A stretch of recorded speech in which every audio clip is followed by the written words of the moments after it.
বিসমিল্লাহির রহমানির রহিম। অধ্যকার রশিদিয়া আরাবিয়া দাখিল মাদ্রাসার আজকের এই নতুন সবক পাঠদান ও কীর্তি শিক্ষার্থীদের সংবর্ধনা অনুষ্ঠানের সম্মানিত সভাপতি, উপস্থিত মঞ্চে আমার অন্যান্য মুরব্বিয়ান এবং আমার সামনে যেসব মা বাবা ভাই বোন চাচা চাচি ও আত্মীয় স্বজন যারা আছেন, সকলকে সালাম, আসসালামু আলাইকুম।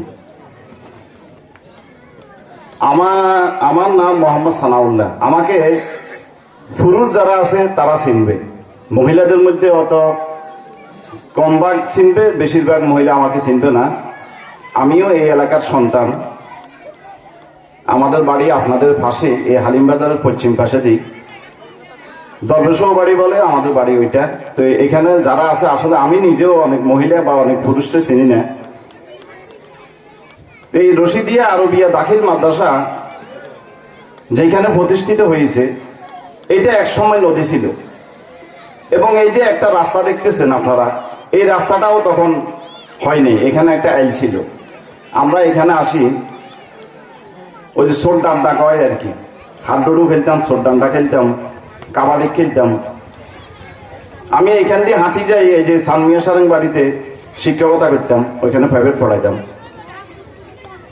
আমরা এক সময় এই এলাকা থেকে হাঁটি হাঁটি গিয়ে সে হারিছুদ্দির বাজার শহীদ জনাবউদ্দিন, এখন সরকারি মডেল উচ্চ বিদ্যালয় হয়েছে, তখন শুধু শহীদ জনাবউদ্দিন ছিল, ওইখানে গিয়ে লেখাপড়া করেছি। এখন এই এলাকার মানুষের ভাগ্য পরিবর্তন হয়ে গেছে। এখানে একটি রাস্তা হয়েছে, ঘনবসতি হয়েছে, এখানে একটি প্রতিষ্ঠান হয়েছে রশিদিয়া আরবিয়া দাখিল মাদ্রাসা।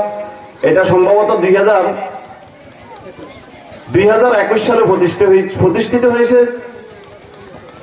এই প্রতিষ্ঠানটি প্রতিষ্ঠিত হওয়ার মানে আপনাদের সৌভাগ্য। আমরা যখন লেখাপড়া করেছি তখন আমরা ফ্যানও পড়তে পারতাম না, তখন এটা শখ ছিল। আমি এই শহীদ জনাবউদ্দিন উচ্চ বিদ্যালয় থেকে ক্লাস 6 পাস করে আমি চলে গেছি কোম্পানিগঞ্জ, ওইখানে গিয়ে বড় লেখাপড়া করেছি। ওইখান থেকে আমরা এখন ফ্যান পরে এখানে এসেছি। অনেকে কোট পরেছে, টাই পরেছে, তখন কিন্তু এটাও ছিল না। আমরা একটা পলিথিনে করি, একটা ব্যাগে করি ফ্যান, আমাদের যে ফরনের ফ্যানটা এটা হাতে করে এদিক থেকে গিয়ে আমরা হারিছদ্দি বাজার গিয়ে আবার একটা দোকানে বসে ফ্যানটা পড়তাম। কারণ এখানে যখন এইদিকে এই ফ্যান পরে আসতাম, মানুষে ইয়ার কি করতো আমাদেরকে, ওরে ভাই এতে টুয়ে না হিংসে লাগে, এতে কেনে হান্দাইছি যার ভিতরে, মানে তখন লজ্জাও লাগতো। আর এখন লজ্জা লাগে কি, এখন যদি লুঙ্গি পরে তখন লজ্জা লাগে। এখন ডিজিটাল হয়ে গেছে, দিন পরিবর্তন হয়ে গেছে। এই রশিদিয়া আরবিয়া দাখিল মাদ্রাসার আমি দেখতেছি আশেপাশে খুবই গণবসতি হয়ে গেছে। এখানে অনেক ছাত্রছাত্রী, আপনাদের সৌভাগ্য, আপনাদের এই আশেপাশে যারা আছেন তারা যদি তাদের সন্তানদেরকে লেখাপড়া করাইতে হইতো, সে যাইতে হইতো কোথায়, পন্ডিতে যাইতে হইতো, ওইদিকে আপনার সেন্ট্রাল বাজার হয়তো যাইতে হইতো, বান্দারহাট বা দক্ষিণে আরো কোন প্রতিষ্ঠান আছে কিনা সেদিকে, বা অন্যান্য প্রতিষ্ঠানে যাইতে হইতো। আমি এই আশেপাশের অভিভাবকদেরকে অনুরোধ করব, এই রশিদিয়া আরবিয়া দাখিল মাদ্রাসার দাতা এবং প্রতিষ্ঠাতা যারা করেছে, আপনাদের ভাগ্য পরিবর্তনের জন্য করেছে, আপনারা সহযোগিতা করবেন। এবং এই মাদ্রাসায় যারা শিক্ষকতা করে, আমি তাদের উদ্দেশ্যে দুটি কথা বলবো। সেটা হলো, আপনারা এই মাদ্রাসায় যারা ছাত্রছাত্রী আছে, যারা খারাপ ছাত্রছাত্রী আছে, তাদেরকে আপনারা একটু নজরে রাখবেন। তাদেরকে সবসময় সামনে বেঞ্চে বসানোর চেষ্টা করবেন। যদি আপনারা আপনাদের মাদ্রাসার নাম সুরক্ষা করতে, নামটি পরিবর্তন করতে চান, মাদ্রাসার সম্মান বৃদ্ধি করতে চান, তাহলে যে সকল ছাত্রছাত্রী খারাপ আছে তাদেরকে সামনে বসানোর চেষ্টা করবেন। বা যারা আগে আসে তারা সামনে বসবে, যারা পিছনে পরে আসে তারা পিছনে বসবে। আমাদের অঞ্চলে বিভিন্ন এনজিও বা বিভিন্ন সংগঠন আছে, তারা বিভিন্ন সময় বৃত্তি পরীক্ষা নিয়ে থাকে। আমি জানি না এই রশিদিয়া আরবিয়া দাখিল মাদ্রাসার তাদের বৃত্তির রেজাল্ট কি। তো 34 জন, ধন্যবাদ ধন্যবাদ, আলহামদুলিল্লাহ 34 জন বৃত্তি দিয়ে 21 জন বৃত্তি পেয়েছে, এটাও কিন্তু খুব সৌভাগ্যের বিষয়।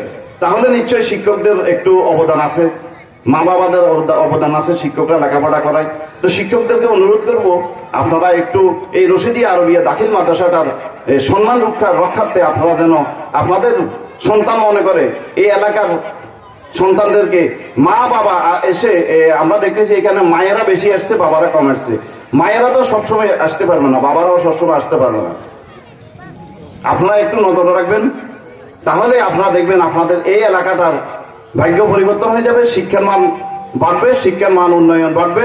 তাহলে এখান থেকে লেখাপড়া করে গিয়ে অনেকে দেখবেন আমাদের সেই এমপি হবে, মন্ত্রী হবে, সচিবালয়ে চাকরি করবে, ম্যাজিস্ট্রেট হবে, বিভিন্ন প্রতিষ্ঠানে বড় বড় ইঞ্জিনিয়ার হবে।